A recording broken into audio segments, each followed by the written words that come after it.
far now. It's been a minute. I mean, like it's been a long minute. It's very. I mean, I'm in the south here, yo. On a day up north, no. Yeah. So it's definitely it's not like Lagos to Abuja where you can just take a bus. It takes deliberate planning. Yeah. So how's it been at your end? I mean, first of all, congrats on your latest. I have lost count of how many. This is 32nd, I believe. No, 22nd. 22nd. Yeah. It was 20. I think it was 21 the last time we met. Yeah. And now it's 22nd. And I mean, who says you're finished? It's going to. Do you have any plans to release an album before you end? Yeah, not really this year, but I have. So basically, this year has been like a really dry writing year for me. Like I've been focused on work. It's been hectic, like, and I feel like whenever that inspiration comes, I'm kind of like restless. So I don't know if you feel the same way when you. No, I thought I was the only one who was having that issue because I have tried to work on another manuscript. I mean, yes, my last one is currently having a second lease of life. Dream the Waste of the Stand is having a second run. But I think I want to do an actual manuscript start to finish here. I had made progress sometime last year, but I have really been stuck. Like you said, it's been work, life is happening, and it's just everything. There's also the question of fluctuating levels of motivation. So, but I'm hoping that I can do something like Q1 next year because I miss the feel of publishing. I mean, 4 years is a long time. Once I put out work. It is, yeah. But for me, I feel like whenever I'm writing, I'm always restless, and I don't really want to be in that state of restlessness. It's as if there's something inside that wants to come out, and it's like a distraction for me as well. You feel like, oh, this poem is in progress. I want to finish it, but man, you have meetings, you have work to attend to. You just be like, okay. You can wait. You can shelve that one. Yeah, I can shelve. Time goes one quarter past another one. Yeah. Then I feel like, oh yeah, I can shelve this. So someone reached out to me, gave me like a ghostwriting project and everything. I started writing. So I've written the poems that would actually make up that project. Yeah. And I said, okay. Yeah. There's inspiration. Let me keep writing and writing. So I'm just writing now. Then I can at the end of the day pick my own selection from the pool I've written, then deliver the rest for the project. So even though I'm not always like happy to ghostwrite for people because I believe like creativity, I love to take ownership of my works. You get where I'm coming from? Like I feel like, but at times also economic reasons and everything. Economic reasons. Capitalism is a thing. It's more active than we care to let it know. Yeah. There are bills to be paid, and it's not like, again, not to get anything away from those hustling back home. Yeah. There are bills to be paid. Yeah. You have to show up. There are time sheets. Yeah. You are paid per hour, and all of that. Yeah. And speaking of which, you had mentioned something about getting inspiration.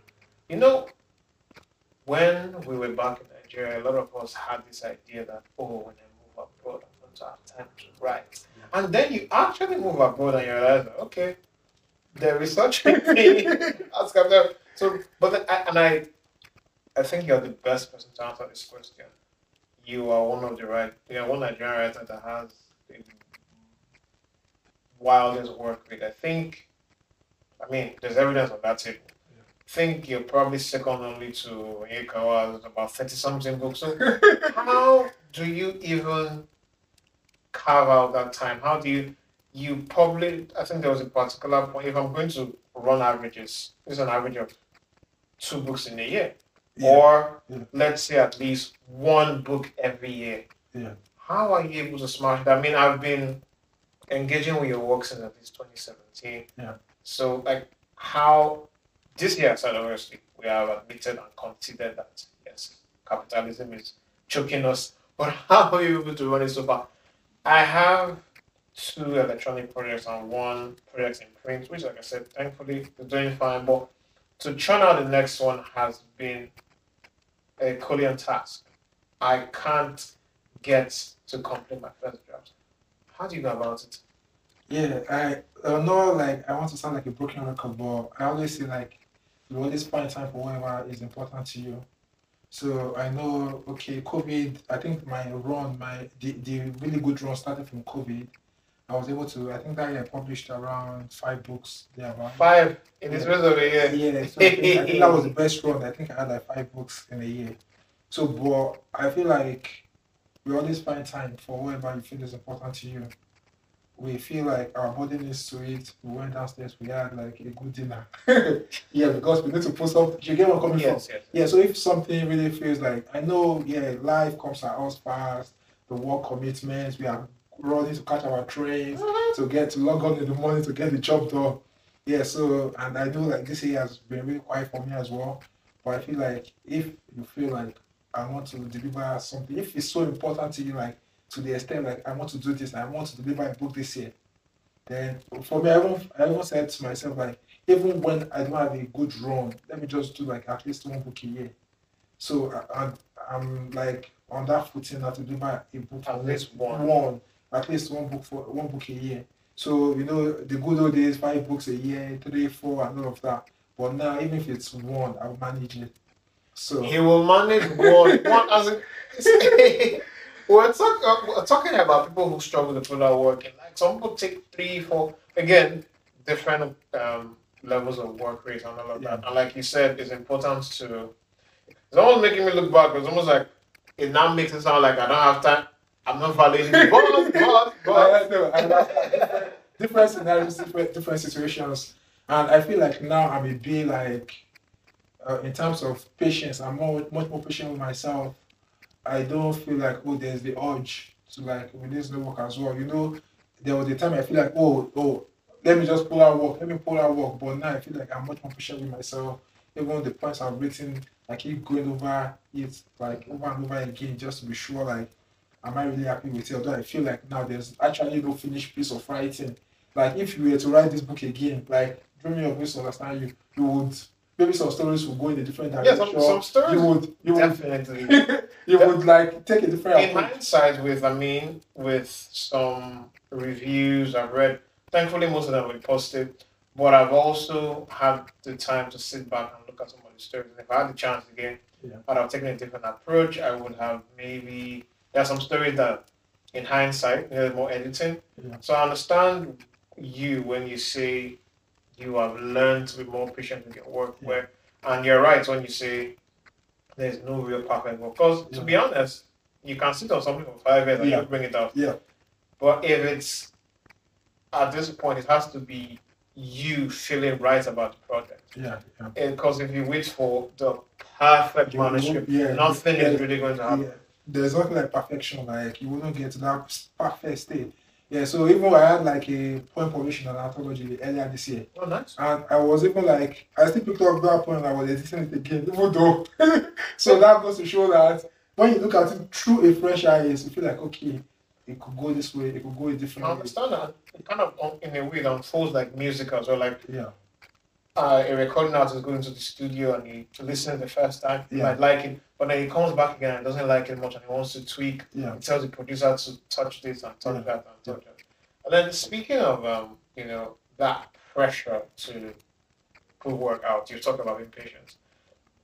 Do you sometimes have this feeling where your audience, your fans are nudging you to put out work? Oh, Tolu, I haven't seen something in the last 1 year. Please. 2 days ago, I got an Instagram DM asking me when my next book will come out. I didn't have an answer. I just see. I actually replied. It was on my stories. Life is happening. I don't have an answer for that question. Because to be honest, I had planned to put out something this year, but again, like I said, I don't know if it's a general malaise. A lot of writers have struggled with motivation this year. So there is that personal drive, that pressure you feel. But you also feel that external pressure from your fans, because I've seen your performances. You have fans across the north, the 4 regions, the north, the south, and the east.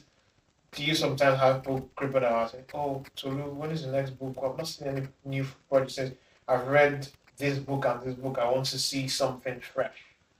I get that from time to time. Like people say, oh, people even say, Tolu releases a book every day. Like, say, oh, when is the next book coming out? Is it tomorrow? Is it next week? And I get that all the time. But I feel like like I said earlier, like I don't just put myself under any form of pressure anymore. I feel like if in 2019 I was saying at the launch of Dead Cats Don't Meow at the Lit and Free in Newcastle, I was saying if this was my last book, I played my part, I've laid my imprints on the sands of time. I was just sounding like a philosopher, something philosophical. Yeah, I've done my part. If I hang my boots today, I don't try. Actually, if you had retired, then you would have tried. I think as of then you had done like 15. No, 2019 was 4. So the fabulous run happened between 2019 and 2022. Yeah, that was where the real like 5, 6. Yeah, that was where the real run started. Yeah, but yeah, I know the questions come from time to time. I have people that like when I will go to perform, like I have fans that say, anywhere to this perform, I will pay. Like people even say, oh, even though we are watching you for free, we would pay to watch you perform and all of that. Yeah, so I get all of that. But I just feel like at this time, I'm much more patient with myself as well. Like I'm not, even when the fans want the work, I'm much more patient in the terms of timing to release the work and all of that. I understand, and I think it takes a lot of faith as well because they know that whatever you come out to will be quality and they will love it and it will resonate with them. So I'm sure, even though they wanted to release something tomorrow, I'm sure they're fine with waiting for another 6 months or 1 year. Yeah. And I think you had mentioned something about ghostwriting. Yeah. Which then brings us to this elephant in the room that those of us in the creative community have had to deal with in a while. Some of us deal with this elephant in our day job. My day job, I'm a content marketing specialist, communication specialist. I see this thing as a supplement, not a competition. But what's your view on, and we know there are people who deploy right now in doing full-length work. What's your take on, and this is from the purest point of view, for marketing communications, for email marketing, it's neither here nor there. But as a poet, as an essayist, as a fiction writer, what's your take on creating work with artificial intelligence? Artificial intelligence. I feel like it waters and creativity. And I know we had this discussion in the past. I think you had like a review competition where people deploy. Yes. My friends run a leading African media publication, and they have put out work for a review prize. 17 years old, 24 years old, competition open to university students. All they had to do was buy 3 books and write reviews of these 3 books. And the editors-in-chief reached out to me, I think about 2 weeks after submission closed, and asked me to take a look at about 2 or 3 of them. And you can tell that these people just put in a prompt and said, oh yeah, run this thing 500. Because they didn't even get the names of the authors right, they didn't get the names of the stories right, they didn't get the names of the poems right. And you know how ChatGPT runs now. This, and then in conclusion, bam. And you just feel like, 1, it's an insult to yourself. 2, you are insulting the owners of the publication who put out that code. It's disrespectful. I mean, at least from that perspective. But my question is there a way this technology, this Bard or Gemini or ChatGPT, there are lots of them now, OpenAI. Is there a way it can be harnessed in a way that can sharpen work without necessarily hampering creativity, without necessarily diluting?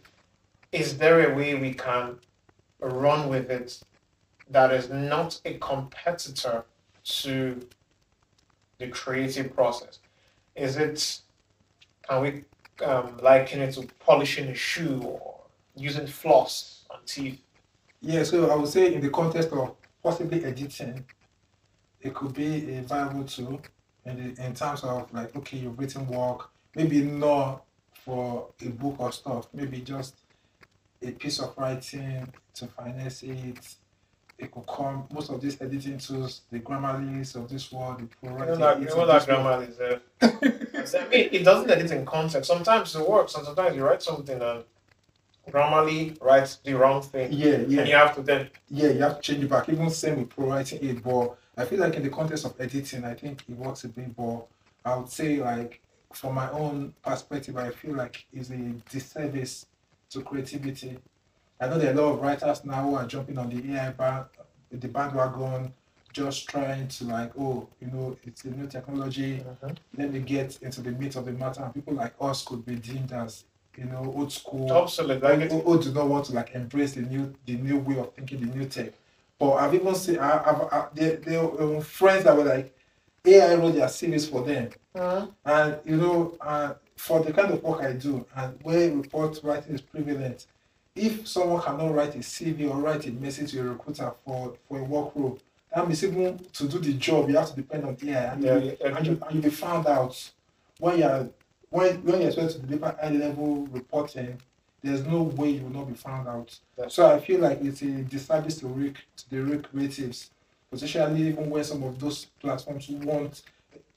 I think there was a time Amazon was saying something around even AI could still, like, AI could pick from your book. The fact that you put your book on the platform on Amazon, then that means they could even use AI to draw from your book, and someone else can say, "Oh, write and make a book. And make a book from your own bullet points of your book." I mean, it's a valid fear, and it's, for me, it's AI is still evolving. Yeah. To a very large extent, it's still, no matter what you want to say, it's still in its amateur stage. Yeah. It is evolving, and the fact that you can make it do certain things, it's supposed to be an advantage, but for us creative is also something to be concerned about, because if AI can write something very good, if AI can write a 90,000 word novel, a lot of people will be out of business. And I just sit here and I just wonder what happens next, especially for those who hope to earn through their craft, through their poetry, through their writing. When someone can just come and say, "Oh, yeah, write me a book about this," and you have it like. Something funny happened, I think, very, very early this year. This is January. One of the leading Nigerian newspapers were writing like a recap of Nollywood for 2023. I read the drafts. You could tell that this person just keyed into the machine. Wow. Obviously, I mean, I saw it on X, formerly Twitter. I raised an alarm. There were conversations around it. The editors got around to pulling down the article, and maybe the editors published something else later. But the point is, if the writers in a leading Nigerian publication could not take out time to research on the topic they're writing about, just get the name of the film right, get the synopsis. These things are even on the internet, but if you can't be bothered to do that, and then you decide to put out an article in front for something like that, what will then happen in another 3 years when artificial intelligence has grown and can really adapt? I mean, there are recruiters now who look for high-level language human interpreters. They want to adapt their skills and key into programming language. Again, it's interesting, and depending on context, it's a bit dangerous. Well, anyway, let's not dwell on that so much. I mean, I still feel like those who really know what they're doing will be fine. Yeah, because I agree. AI cannot capture voice. There is a tone, there is a style you do your thing that no matter how adept the technology is, they simply can't. They can't. And I think it breeds like a lot of lazy people in society as well. Students don't want to read anymore because they believe like, oh, AI is there. Lazy writers, research, like least poor research as well. Instead of doing proper research, you feel like, oh, I can't just ask AI. Yeah, so I think, let's see how it goes anyway. It's still like evolving. There's a proverb that talks about, if the bird learns to fly without perching, the hunter will learn to shoot at aiming. So just the way people are walking around AI to maybe cheat their way in their term paper, I'm sure a lot of assessors and educators will have to build plagiarism software. I mean, just check it out now. You will then have to find ways to detect when something is AI generated. I mean, now, although it's 50-50 because sometimes you might write something and in error, they tell you, oh, your work is AI generated. The English is too sophisticated. But that's a discussion for another day. Yeah, I agree. So, I mean, what for you, is there anything like the true African perspective when it comes to writing? Is the perspective of a Nigerian writer who now lives in Melbourne or Washington or Manchester or Berlin is less valid than the guys who write in Lagos? The fact that we are here, does that preclude us from writing about what's playing out back home?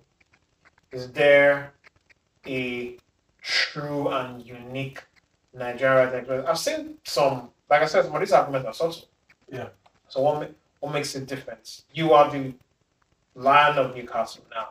So if you want to write about Lagos, are you precluded from writing about Lagos just because you've not lived there in a while? Is your take on the country less authentic or less gritty or less organic compared to someone writing from Ogbomoso, for example? Yeah, I agree with you, and and these are valid concerns because I've had people ask me all the time, even from my early writings, like, oh, you're in the UK, why are you so concerned about Nigeria? And so you get that a lot. And I've seen like even black British writers feel like, oh, why are you so concerned about black voices, seeing you're an immigrant in the UK as well? So for Nigeria, they feel like, oh, you're not Nigerian enough because you've left home for a while. You no longer feel You've been away for like cumulatively more than 10 years now. yeah. So you no longer feel their pain. Their situation is no longer your own reality, or their own reality is no longer your own reality. But I feel like nothing can preclude you from being a Nigerian. Like not even people sitting on the IOS and saying, "Oh, you have no moral right to write about Nigeria because our Nigerianness, like I always like to say, it's not determined by location. We feel the issues that affect people all the time, every day. Like there's no way you're a Nigerian that you not. It will touch you. Yeah, your passport. It will touch you somehow. When you hear subsidy is gone, like oh my god, you're feeling like oh the bills that is coming to you will get the go. the bills that will come to you on the back of like the pain people go through. What people are saying, being power, people are hungry and they have cause you're a brother to someone, you're someone's son, you're a cousin to someone, you're someone's uncle, so you're someone's friend and all of that. So at the end of the day, it comes to you. So there's no way like we still put on our TVs, watch our rice news, follow what's going on, back in Nigeria. So at the end of the day, you feel like the plight of the people. So there's no way you can actually detach from home. Even though, we talk about like being in a foreign country, with all the far right riots and everything. If anything were to happen and people here are saying we don't want you here, then you feel like, okay, where do you turn to? Where do you turn to? You are Nigerian. So people at home have no right to question your writing, to say, oh, probably I'm not Nigerian enough because the Nigerian spirit is in us. Because what really brought this thing up was that this prose writer, Damilare Kuku, wrote a book. It's news doing well. I think you should get it. Only Big Bomb Matters Tomorrow. Yeah. So for some reason, I think someone, I don't know if they leaked it or they saw the prologue on page 1, and this person alleged that Damilare Kuku was describing jollof rice in the way that Nigerians in diaspora write, because a lot of reading communities have an impression that Nigerians who are based abroad write about Nigeria in a certain way, like this over dramatic way of expressing in a way that sort of betrays the fact that they've not been around. That was what really led me, and then also seeing that with all the work you've done, you've not been around for a while. There's there may be that impression that the prism, the points of view from which you're viewing Nigeria might be different, might be a bit idealistic. So there are always those arguments. It's always that, oh, because we have our migrant experiences now. Yeah. Mine may not be as deep as yours, but yes. So there's always that fear of once Nigerians move abroad, they tend to be out of touch. And it is why I'm asking that question. But I think in truth, we stay grounded. Like people like us, we stay grounded to the realities. We are on Twitter, we follow the news, we see what's going on. So even my trend table is still Nigeria. I'm not like same here. Same here. I'm basically in Nigeria. Yeah, so we still stay like in touch with what's going on in Nigeria. Even though now I feel like there's a way I was reading the tweet from Kingsley Morazo, I think is it Prof, yeah? And he was saying like he has stopped granting interviews to like Nigerian media because the people in power are there for their tone, there for whatever. They don't want to take in like constructive criticism, or they don't want to take on ideas that would improve the economy or the currency. And that goes to show even as a Nigerian in diaspora, with everything that is going on, even in your writings, you get to a point like I was on the podcast and I was saying I'm already like growing weary of like the Nigerian situation. You almost be like mentally detaching, emotionally. Yeah, because it's like it's wearing you out. Like you just feel like it's tough to think about. It's almost depressing sometimes. You go on there's one new thing and you're just really and you're really it's just tiring. Like, and I think the sad situation is that most of these leaders they travel around, they see because this is where they stash the resources. They stash it in these foreign jurisdictions, in this same London, in the Switzerland of this world. Their luggage. Yeah, so this is where the money is. There's a thing like even if you stash away all those resources and you develop your country, like you are still going to build Nigeria, create jobs and all of that. But imagine like stealing the money. This is not to say stealing is good, but at the very least, I'm sure. I think my impression is that Nigerians are not difficult to please. Just give the basics. But the problem is, you are denying them of the basics, and then they are protesting their rights to just the basics, and you are arresting them and charging them with treason. You are charging 15-year-olds with treason, threatening to overthrow you because they came out on the streets and complained that they want a better life. I don't get it. I really don't. So, I feel like I get you when you say, in many ways, as a Nigerian, you still feel the brunt. Somehow, you still try to keep the pulse, even though, like you said, you're a bit weary and drained. We all are.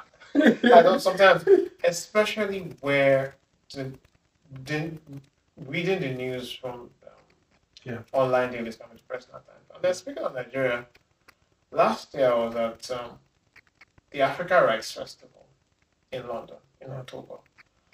I saw the Ghanaian notes at the presentation. I saw some people from Zimbabwe. There was no real cluster of Nigerian-based authors. There were probably one or two poets, but they were more identifying as Brits than Nigerians. And I've also seen a bit of that problem. A lot of us, those of us on skilled visas, or those of us on students visas, were scattered around the country. Yes, there is that part of wanting to make our own living at our corners and trying to build our own portfolios in a way. But I feel like more than anything else, it would be better if Nigerian creatives around the UK, whether in Manchester, whether in London, whether in Watford, can come together and have it fun. We are talented, we're brilliant. A lot of us have won awards and being published in several publications. I feel like it would be beneficial individually and collectively if we can come, link up together, tell each other, okay, there's this prize going on, submit here, organize events, organize networks, find a way to give something back, to the home front, or just even build each other, just link each other, okay, there's a poetry, there's an open mic here, that is paid. come here, get an appearance, see how, and every now and then I link up with maybe an acquaintance, like the Nigerian creative that lives here now. And every time they're like, yeah, we should form a community, and it's all talk. What are the concrete ways that we can build community as Nigerian creators? So I have been harping on this for years. Maybe an older generation might, people who have been here for 20 years might struggle with that because they are here now. But for those of us who in the last 5 to 7 years just migrated, I think there's still hope yet to sort of create a very fruitful cluster of Nigerian writers. What are some concrete measures? How can we go about this?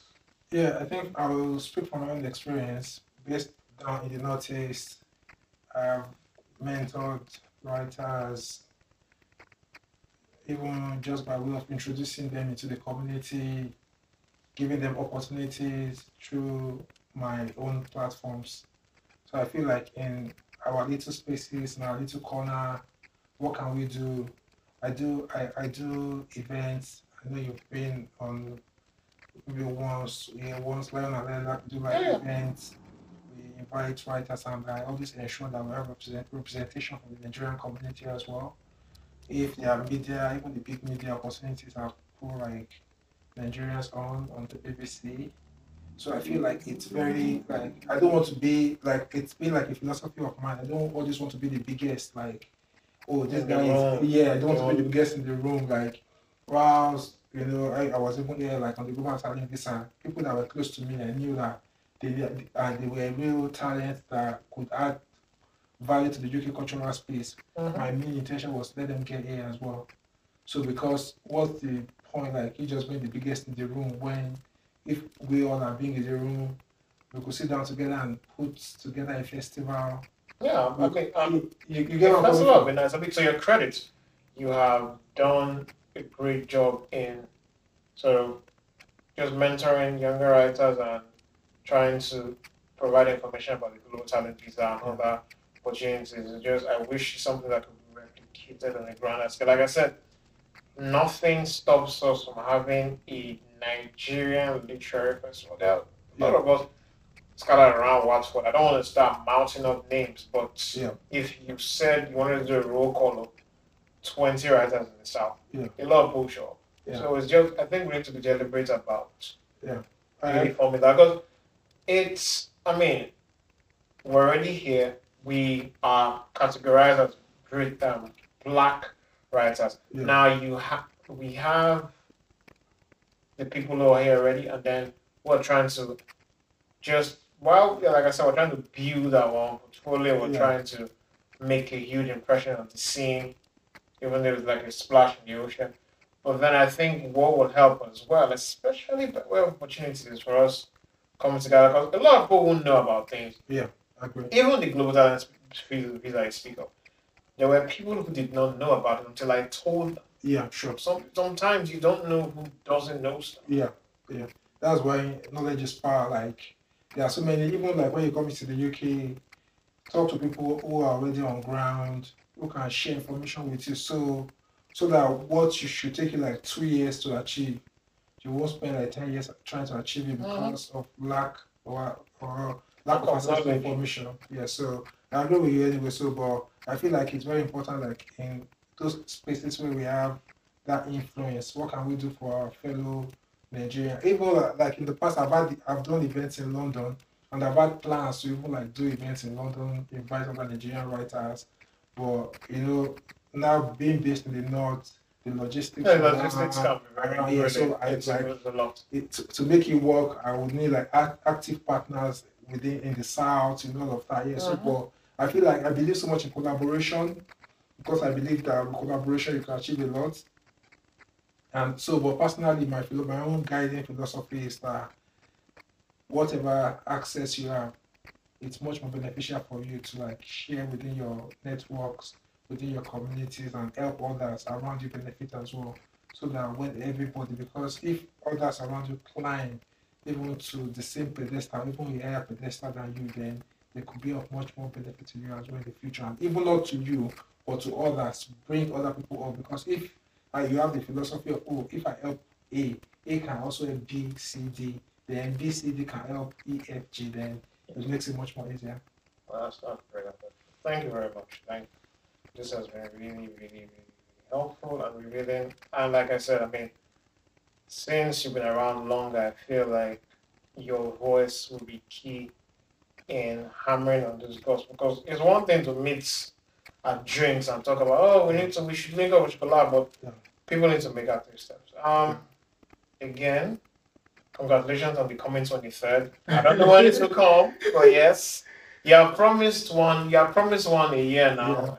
You have promised it, so your fans are waiting. It has to come, whether it's Q4. Oh, we're in Q4, or at least Q1 2025. Yeah, Q1 2025. Yeah, Q1 2025. While I was on the train, I was just like, oh, as a writer, you're looking for inspiration. I was looking through the windows. Yeah. I was just like, I was so restless, like, oh, what can I see? Inspiration from everywhere. Yes. So. When you talk about inspiration, I think it's one of those advantages. You can just be on the train here and be thinking. You can't be on night bus in Ojota now. You're trying to get home before you get home. You're trying to see that, you hope to be one night. Exactly. One chance bus. Hope nobody will steal my phone, my pocket. Hope my body parts are still exactly. Like still. Hope nobody is. I remember that I was coming back from work. There were 3 of us we were taking an Uber, and everyone had a laptop and we were apprehensive, and then there was traffic on so just this prayer that no one should try to break the window. So I think sometimes taken this, if I like road trips here in the UK, I take them whether I'm going to Manchester or Swansea or even Hull. Sometimes you're just near the window seat of the bus, idea comes to you. So I beg, if you need to take more road trips, please, so this thing can be complete. Thank you for that. Yeah, I feel like the inspiration just comes with a collection of short stories, Inferno of Silence, and in it I had stories, Black Lives Matter. I had a short story, Everybody Don't Mental. Later on, I had a collection of poems, Everybody Don't Mental. I had a collection of poems, Life Does Not Go Inferior. And I think one of that, you've mastered this thing with hacking your time, not just even for you, but even for people under your imprint. I mean, Oloyede Tom has Lagos is Killing Me, which is like everywhere you mention it, it always makes an impression. So I think you have had this title since. I think you should teach us how to have like a full masterclass on how to just slam titles that will perk the ears, So again, we're waiting for number 23. And yes, obviously, when you land, I need my signed copy. I told you. Thank you, Jerry. It's great to connect with you in London. I'm looking to try and be visiting us in the south. So we know that yes, there's a Lion and Lilac, you have to tend to the north, but try and be. Definitely. Not at least one quarter. See you. Yeah. Thank you so much, and great to connect with you. Yeah. Thanks again. No worries. Easy now. Yeah. Cheers.